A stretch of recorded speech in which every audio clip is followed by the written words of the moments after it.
Salut à toi, c'est Rémi, j'espère que tu vas bien. Bienvenue dans cette nouvelle vidéo YouTube où on va parler de comment trouver tes artisans, comment trouver de bons artisans pour faire tes travaux dans tes biens immobiliers locatifs. Donc, on se trouve ici dans un appartement, dans un de mes appartements qui est en travaux en ce moment. Donc voilà, il y a un petit peu de chantier, tu vois des gaines qui sortent en haut, caissons, un peu de placo partout dans l'appartement, un petit peu de bordel derrière moi. C'est pour ça que je me suis mis justement de ce côté-là pour te filmer parce que là, ça va à peu près. Il reste encore un peu de placo à poser de l'autre côté, dans la salle de bain et dans la cuisine. Bref, dans cette vidéo, je vais t'expliquer comment tu peux faire pour trouver de bons artisans quand tu n'y connais pas grand-chose, quand tu te lances dans l'investissement immobilier. Première chose qui est très importante, c'est de marcher par recommandation, par bouche à oreille. Ça peut paraître très simple dit comme ça, mais si tu veux, il y a un peu plus derrière. Pourquoi? Parce que, oui, quelqu'un peut t'en parler, mais quelqu'un ne va pas te parler d'un artisan spontanément. Ce qu'il faut que tu fasses, c'est que personnellement, moi, l'immobilier, c'est quelque chose qui me passionne, c'est ma passion réellement. Et j'en parle autour de moi. Et j'en parlais déjà autour de moi à mes débuts, quand j'en savais pas beaucoup, quand j'avais pas beaucoup de biens, etc. Et en fait, au fur et à mesure, tu en parles à tes collègues, tu en parles à des amis d'amis, tu en parles en soirée, etc. Bon, tu saoules pas non plus les gens avec ça, hein, mais tu en parles parce que c'est quelque chose que tu fais. Et ça vient dans la discussion de façon normale. Et les gens vont te dire « Ah ben oui, moi j'ai quelqu'un qui est venu chez moi pour me faire la salle de bain, travail nickel, ou j'ai quelqu'un qui m'a fait un appartement, ça s'est très bien passé, très bon feeling, prix pas trop cher. » Et bref, donc tu provoques le fait que les gens peuvent t'amener des contacts de cette façon et comme ça, tu auras de potentiels bons artisans. Une autre chose qui peut être faite et que j'ai pas pratiqué personnellement parce que j'ai de suite eu des contacts via du bouche à oreille, mais j'ai conseillé des personnes qui ont trouvé de bons artisans via cette méthode, c'est d'aller sur des sites comme le site 1, 2, 3 devis ou le site devis de travaux, des choses comme ça, où tu peux avoir des devis directement de personnes d'artisans dans ta ville qui vont te proposer un devis. Ce qui est bien là-dessus, c'est que tu n'auras même pas besoin de faire venir tu pourras faire venir plusieurs artisans, mais tu auras une grosse visibilité. De cette façon, tu peux avoir 2, 3, 4 devis et à ce moment-là, tu pourras faire jouer la concurrence, tirer les prix vers le bas parce que l'artisan A, il va te dire ça vaut 5 000, l'artisan B, il va te dire 7 000. Peut-être que l'artisan B, tu peux lui proposer le devis de l'artisan A et lui dire va falloir faire quelque chose parce que vous êtes 2 000 € plus cher, pourquoi? Demander des explications, etc., etc. Donc voilà déjà deux choses qui te permettent de choisir tes artisans. Ensuite, comment faire? Est-ce que toi, tu coordonnes différents artisans, différents corps de métier? Est-ce que tu prends un artisan? Est-ce que tu prends un maître d'œuvre, un courtier en travaux? Ça, c'est des choses que je ne connaissais pas du tout. Finalement, ce qui s'est passé, c'est qu'on m'a recommandé un artisan avec qui je passe maintenant, qui est en train de me faire ce bien-là. Il a fini sa journée, on vient après pour pas trop le déranger. Donc, personnellement, je préfère cette méthode. C'est-à-dire, j'ai un artisan qui ne sait pas tout faire, qui sait faire beaucoup de choses et qui connaît des personnes et d'autres artisans pour faire ce qu'il ne sait pas faire. Par exemple, truc tout simple, il a posé tout ce qui est placo ici et si tu le vois, il y a des joints ici. Les joints placo, c'est quelque chose qu'il ne sait pas faire. Donc, il y a un jointeur, un ami à lui qui vient et qui fait les joints placo. L'électricité, il a fait tout ce qui est caisson, mais tout ce qui est gaine et faire passer les câbles ici, c'est un ami à lui, artisan, qui est venu également. Dans la salle de bain, il y a de la plomberie. C'est un ami à lui, artisan, un collègue à lui, tu l'appelles comme tu veux, qui est venu pour faire ça. Donc moi, je ne traite qu'avec cette personne qui fait des choses. Hein. C'est pour ça, c'est la différence, tu vas voir avec le maître d'œuvre juste après.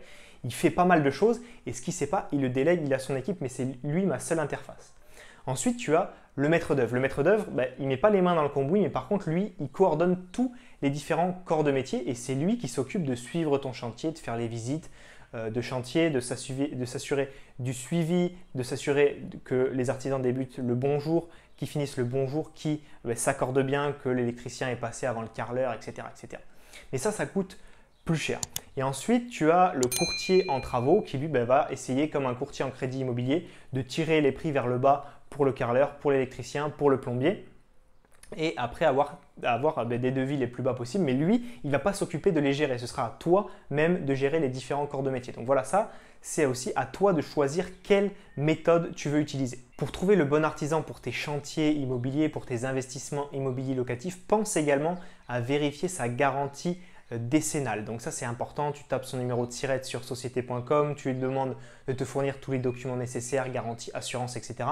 C'est important. Tu regardes aussi l'ancienneté de l'entreprise. Plus elle est ancienne, plus c'est gage de qualité. pense également à aller visiter ses précédents chantiers. S'il a des chantiers qui vient de terminer et de livrer, demande-lui si tu peux y aller faire un tour. Donc, il s'organise avec le propriétaire et tu vas voir le travail, tu vas voir le rendu. C'est ce que j'ai fait avec mon artisan qui maintenant me fait le travail que tu vois autour de moi. Et c'est très important. J'ai vu que c'était, pour moi, c'était vraiment un travail parfait, un travail minutieux. Tu vois, il y a des caissons pour pas que les tuyaux se voient. Bref, il fait les choses très bien, c'est très harmonieux et c'est très joli visuellement. Donc ça, c'est très important. Va visiter ces chantiers. Après, on parlait de devis tout à l'heure. Essaye bien sûr de faire plusieurs devis. Si tu fais plusieurs devis, je t'encourage à le faire bien sûr, à part quand tu as un artisan de confiance comme moi. Mais au début, fais plusieurs devis et fais venir les artisans séparément. Les fais pas venir les trois en même temps. En plus, là, on est dans un 15 mètres carrés, si tu veux. Il serait à touche-touche et il ne l'apprécierait pas. C'est comme quand je conseille toutes les personnes qui me demandent comment trouver le bon locataire. Déjà, commencer par faire une visite par locataire. Prendre 30 minutes pour un potentiel locataire, lui faire visiter l'appartement, le cerner, pouvoir discuter avec lui. C'est beaucoup mieux que de faire venir 10 personnes en même temps dans ton appartement et ils vont se battre pour avoir le bien. C'est nul, tu ne peux pas discuter, tu ne peux pas cerner les gens. Là, c'est beaucoup mieux de faire comme ça. Pareil avec les artisans du coup, pour qu'ils viennent te faire tes devis. Et enfin, une fois que tu auras choisi cet artisan, pense à toujours venir faire des visites dans ton bien pour être sûr que tout va bien. Faire des visites, ça met un petit peu la pression à l'artisan, ce qui n'est pas plus mal pour qu'il continue à dérouler si tu veux les travaux. Ça te permet de voir et de corriger s'il y a un truc qui ne te plaît pas ou si vous n'êtes pas compris. Pense à échanger. Si tu ne peux pas y aller tous les jours, je ne t'encourage pas à y aller tous les jours, mais si tu es dans le coin, essaye d'y aller toutes les semaines et demie et toujours envoyer quelques petits textos, envoie-moi quelques photos, est-ce que ça a bien avancé? Et puis tu l'appelles, est-ce que tu as pensé à ça? Ah oui, mais j'ai pensé à te faire un faux plafond, ah oui, pourquoi? Et essaye toujours de creuser, de poser des questions. Ce n'est pas ton domaine, ce n'est pas le mien, je ne suis pas un expert en travaux, je sais faire des trous, c'est tout ce que je sais faire, je ne sais pas poser de placo, je ne sais pas faire de plomberie, je ne sais rien faire d'autre. Donc je pose des questions, même maintenant avec plusieurs années d'immobilier derrière moi, je pose des questions et pose des questions également en amont sur les devis pour trouver ton artisan, pour faire tes travaux, c'est très important. Nous arrivons maintenant à la fin de cette vidéo, j'espère qu'elle t'a plu, si c'est le cas, pense à la liker. Si tu veux avoir d'autres vidéos de ce genre et voir tout l'avant-après de ce bien, tout ce qui concerne les visites de chantier, etc., pense à t'abonner à ma chaîne YouTube et activer la petite cloche pour être prévenu à chaque fois que je publie une nouvelle vidéo. Si tu as des questions sur cette vidéo, n'hésite pas également à me les mettre dans les commentaires de cette vidéo. Si toi et moi, tu veux qu'on aille plus loin en immobilier, que je t'explique concrètement comment faire ton premier achat, ce que j'ai fait, c'est que j'ai mis à ta disposition 1 heure de formation vidéo. Pour y accéder, c'est très simple.